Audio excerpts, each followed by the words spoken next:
কৃষকেরাই দেশের মূল চালিকা শক্তি।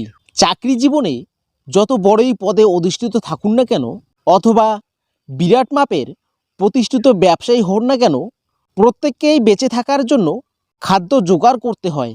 আর মানুষের মুখে সেই খাদ্য তুলে দেওয়ার মূল কাজটি করে থাকেন আপামর কৃষকেরা। কিন্তু অধিকাংশ সময় দেখা যায় দেশের সেই কৃষকেরা বহু ক্ষেত্রে বঞ্চিত হন। নিজেরা সারা দেশবাসীর মুখে অন্ন এবং খাদ্যের ব্যবস্থা করে দেওয়ার চেষ্টা করলেও তারা সমাজ থেকে সেই অর্থে কিছুই পান না। এবার একটু হলেও তাদের দিকে কেন্দ্র এবং রাজ্য সরকার নজর দিয়েছে বলে দেখা যাচ্ছে। তাই কেন্দ্র সরকারের তরফ থেকে কৃষকদের উদ্দেশ্যে, বিশেষ করে ক্ষুদ্র এবং প্রান্তিক কৃষকদের জন্য বিভিন্ন ধরনের আর্থিক এবং সহযোগিতামূলক প্রকল্প আনা হয়েছে। এইরকমই একটি প্রকল্পের নাম হলো প্রধানমন্ত্রী কিষাণ সম্মান নিধি যোজনা বা পিএম কিষাণ যোজনা। এই পিএম কিষাণ যোজনার অধীনে দেশের ক্ষুদ্র এবং প্রান্তিক কৃষকদের বছরে ৬,০০০ টাকা করে আর্থিক সহায়তা করা হয়ে থাকে। প্রতি বছরে ২,০০০ টাকা করে ৩টি কিস্তির মাধ্যমে টাকা দেওয়া হয়। যদিও বর্তমানে অর্থনৈতিক পরিস্থিতিতে এই টাকাটা কিছুই নয়, তবুও যাই হোক, কিছুটা হলেও তাদের পাশে দাঁড়ানোর চেষ্টা করছে কেন্দ্র সরকার। এর পাশাপাশি ১৮ থেকে ৪০ বছর বয়সী কোনো ছোট চাষিরা ব্যাংকে প্রধানমন্ত্রী কিষাণ মানধন যোজনার অধীনে একটি নির্দিষ্ট পরিমাণ টাকা জমা দিলে ৬০ বছর বয়স হয়ে যাওয়ার পর নিয়মিত পেনশন পেতে থাকবেন। তো এবারে প্রশ্ন হচ্ছে যে পিএম কিষাণের ১৬তম কিস্তির টাকা আপনারা কবে পাবেন? তো এবারে পিএম কিষাণ সম্মান নিধি যোজনার অধীনে ১৬তম কিস্তির টাকা পাঠাতে চলেছে কেন্দ্রীয় সরকার। সম্ভবত ফেব্রুয়ারি মাসের শেষের নাগাদ এই টাকা কৃষকদের ব্যাংকের অ্যাকাউন্টে সরাসরি দেওয়া হবে।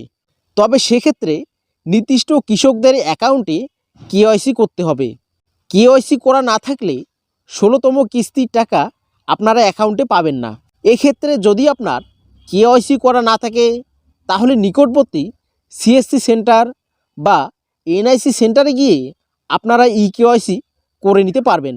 এছাড়া আপনারা ব্যাংকের শাখাতে গিয়েও কেওয়াইসি জমা দিতে পারেন। পিএম কিষাণ যোজনার টাকা পেতে হলে কেওয়াইসি করা বাধ্যতামূলক।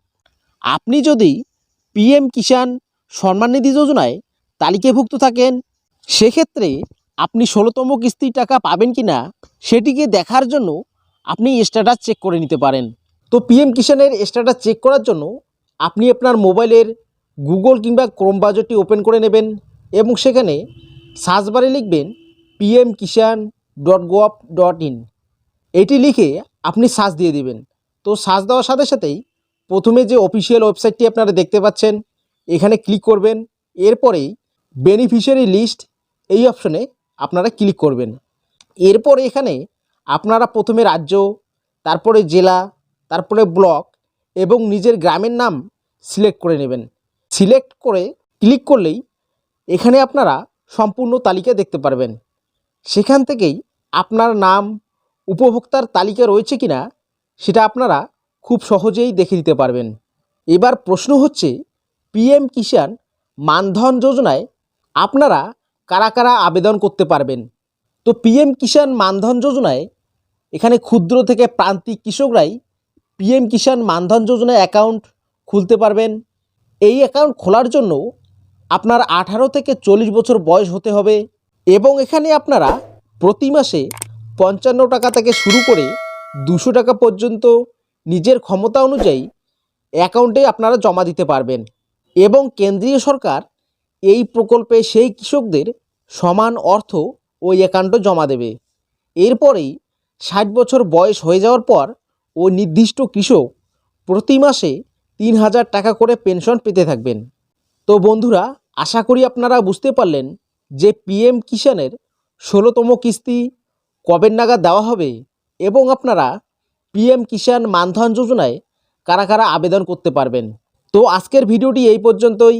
দেখা হচ্ছে নেক্সট কোনো গুরুত্বপূর্ণ ভিডিও নিয়ে।